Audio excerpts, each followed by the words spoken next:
Thank you. Hi, good morning and welcome. So just before we start, let me ask you a quick question. Who of you thinks they've used trust already this morning? Okay. Okay. Wow, I bet everyone has. Because you trusted the weather and did not take a jacket or an umbrella, which is not that specific in this Munich summer actually. But yeah, you looked outside and trusted it. And maybe you trusted each other, like another person, by sharing your thoughts or your story and getting to know each other over coffee. So making decisions based on trust is like, forming our daily life. And the third one, like Melanie already mentioned, trusting yourself, is a special one. And today's talk is going to be about exactly that. So growing up, I was full of trust into life. Like I would trust my surrounding, would not. Well, I did. Someone help me out, please. I trusted the techniques actually, but see you. So let's try again. Okay. Is it working? Okay, perfect. So yeah, trusting myself wasn't an easy one actually, and especially my work and my creativity. So I have always admired the makers, the one who goes out there and pursue a creative life, follow their creative dreams. However, they inspired me, yet I would not take the leap. Okay. Maybe you just click with the... Yeah. Okay. Maybe you just click here. Okay. So I admired the makers. I myself did not call myself a maker because I did not have the confidence in myself. There's the saying, the one who wants finds ways, the one who doesn't want finds reasons. So I was good at finding reasons or making them up along the way why I would not pursue a creative career. I developed a can't-do mindset. At 26, though, there was a turning point. I was ready to go one step further and enrolled to study a creative thing at a university called European Media Studies, and that was the first step towards me going into a creative business, creative career. However, life is what happens while you make plans. I became unexpectedly pregnant. So I had a study confirmation, I had a cancelled apartment in Munich, and I had a positive pregnancy test. Life definitely presented me with a choice. Back then, I had no financial backup and I wasn't in a partnership, yet my heart was full of love and basic trust. I chose love. I embraced motherhood. That was a phase of deep, basic trust in my life. And it wasn't that I was optimistic about everything turning out good. It was just that I was damn sure. So just like Andreas Tenzer, German philosopher, says, everything will be good, trumpets positive thinking. Everything is good, whispers basic trust. I became mother to a beautiful son who's 16 today. I raised him with my intuitivity, creativity, playfulness. Years passed, filled with motherhood, administrative jobs to keep our living, and creative side projects. I was active in cooking. I started a food blog together with my sister. I was active in sewing. I was sewing a lot of my wardrobe, including dinner dresses as this one. I was active in painting, writing, and photography. In 2018, I met another mother. I was 38 by then, and she told me she was studying at the Academy of Fine Arts in Munich, and I was lit. I told her I always wanted to go there. And she said, so why don't you? And I was like, nah.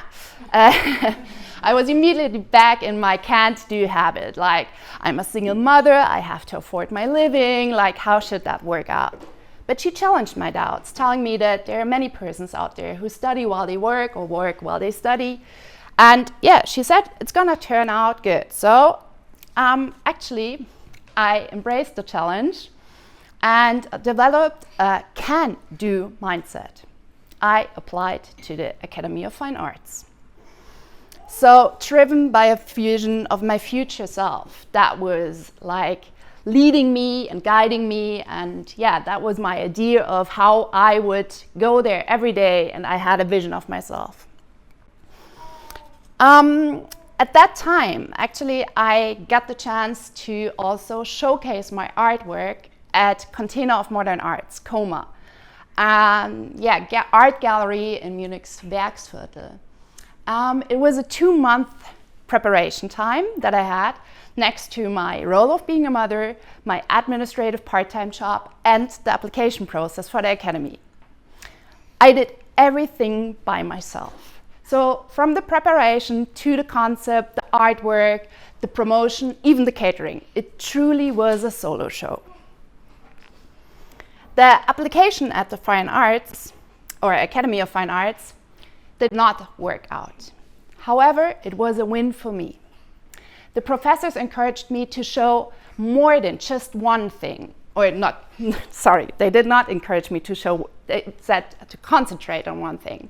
But I wanted to go and show all aspects of my creativity, yeah, because I just knew I have so much to share. And I know that if I had shown more, completely out. If I had shown less and concentrated on one thing, probably it would have worked out. However, I learned to embrace my too much and my versatility in that process. So, the success of my solo art show and the process of the application at Academy of Arts was giving me, an opportunity to see that if I envision something, I can bring something to life. And that was just the point. So from that moment on, I can do so much more. But I just didn't know what that more was. A coaching session helped. Next to my name, bisweilen fulminant, which translates to sometimes brilliant, I came up with the idea of hosting supper clubs. So, combining my love for food and art and community and bringing people together. For those of you who don't know what a supper club is, it's like a pop-up restaurant that you host in your own room, apartment, or in another pop-up space where you bring people together to share an evening and have nice food, get to know each other. So I was ready to step into that dream and follow my dream. I was 40 by then, or almost 40, just when the pandemic hit. Nothing was possible, everything was uncertain. But soon I learned, when nothing is certain, everything is possible. I couldn't trust the world, but I could still trust myself. So I started a virtual version of the supper club. If it wasn't possible to meet in real life, then we would just meet via Zoom. And we shared 10 evenings of wonderful community during the first lockdowns. We came together, cooked dinner based on a shared theme, sat together and had a nice evening. And the flower shops had to close down, yet the wholesale was open. Within a few days, and without even thinking about it, I started a flower delivery service. I would pick up the flowers at the wholesale because I had an entry card that I had organized to actually decorate my events, which then could not happen. I signed up at platforms like München hält zusammen, Munich delivers, whatever popped up back then. And within a few days, I had orders and I could just go out, deliver flowers. I had never tied a bouquet before, but somehow it worked out. I had success, and 4.5 years in, I still offer weekly flower deliveries. I started a growing business by growing into it,